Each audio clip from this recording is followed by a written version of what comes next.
लेकिन पाकिस्तान के लिए अलार्मिंग ये है कि एक तो आपको अपने पड़ोसी मुल्क के इंडिया के आपके अजायम नजर आ रहे हैं, और अगर खुदा ना खास्ता कल को चाइना आपके साथ, जिस तरह लग रहा है चाइना इतनी आजकल चाइना सर्दमोरी का मुजाहरा कर रहा है, वहां पे सिर्फ उन्होंने चंद पीरियड्स भेजे हैं और उसके बाद बैक सीट पर बैठ चुके हैं।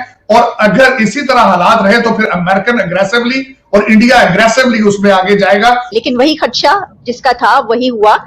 मैं ये कह रहा हूं कि चारा कोई नहीं है अब, ये जो मर्जी कर लें, इनके ऊपर इतना आसमान गिरने वाला है और आहिस्ता आहिस्ता गिरना शुरू हो गया है उसका वजन, कि इनको मजबूर होकर किसी भी मुल्क की ये हैसियत नहीं आज की डेट में कि हिंदुस्तान को कुर्बानी का बकरा बना सके। ये तो आप पहले समझ लीजिए कि हिंदुस्तान आंख में आंख मिलाकर अमेरिका में सबके साथ था।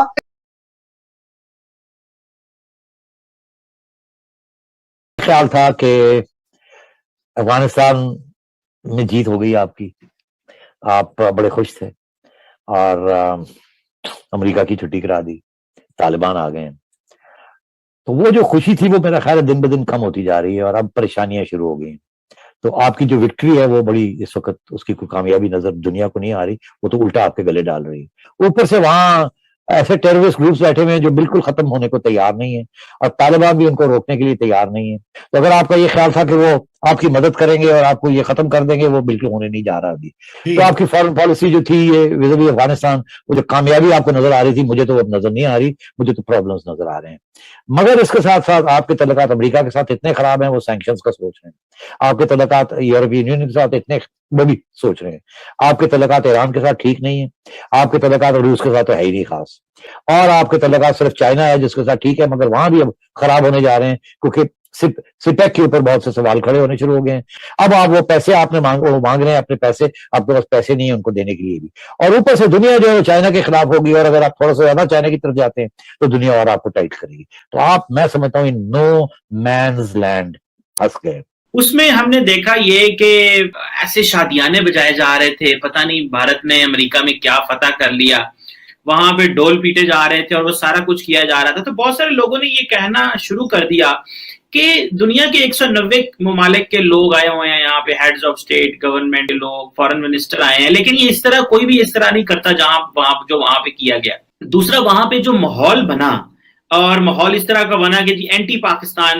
मैं कह रहा हूँ कि हमारे हिंदुस्तानी नहीं बल्कि सारी दुनिया खुशियां मना रही है, खासतौर से हिंदुस्तान के रोल पे।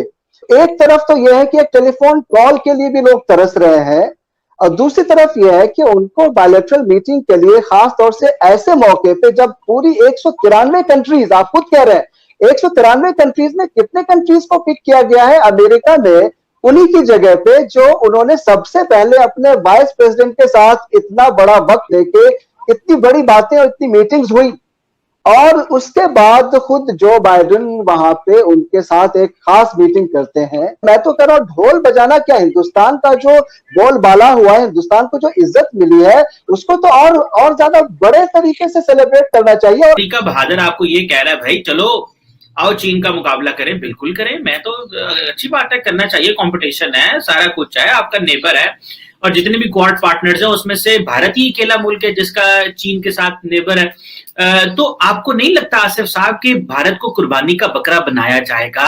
ये जितना प्रोटोकॉल दिया जा रहा है, ये आपसे कुर्बानियां ली जाएंगी आइंदा आने वाले दिनों में।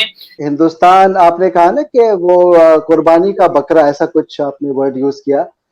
पूरी दुनिया में किसी भी मुल्क की ये हैसियत नहीं आज की डेट में कि हिंदुस्तान को कुर्बानी का बकरा बना सके। ये तो आप पहले समझ लीजिए। वो इसलिए कि हिंदुस्तान के तारीख से आप भी वाकिफ है, और हिंदुस्तान अपने आप में क्या अहमियत रखता है दुनिया के इस स्टेज पे और वर्ल्ड में, इससे आप भी वाकिफ है। तो आपको ये मैं बताना चाहूंगा कि हिंदुस्तान आंख में आंख मिलाकर अमेरिका में सबके साथ था। लेकिन अब आपको मैं बताऊं, अफगानिस्तान पे अमेरिका ने हिंदुस्तान की एम्बेसी को बंद नहीं करवाया है।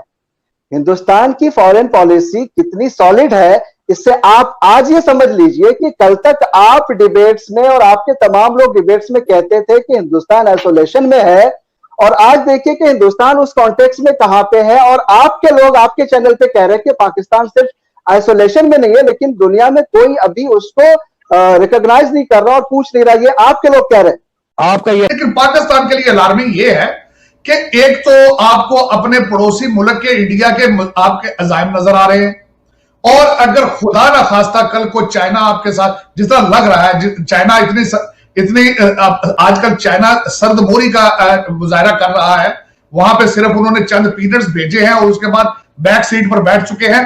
और अगर इसी तरह हालात रहे तो फिर अमेरिकन अग्रेसिवली और इंडिया अग्रेसिवली उसमें आगे जाएगा।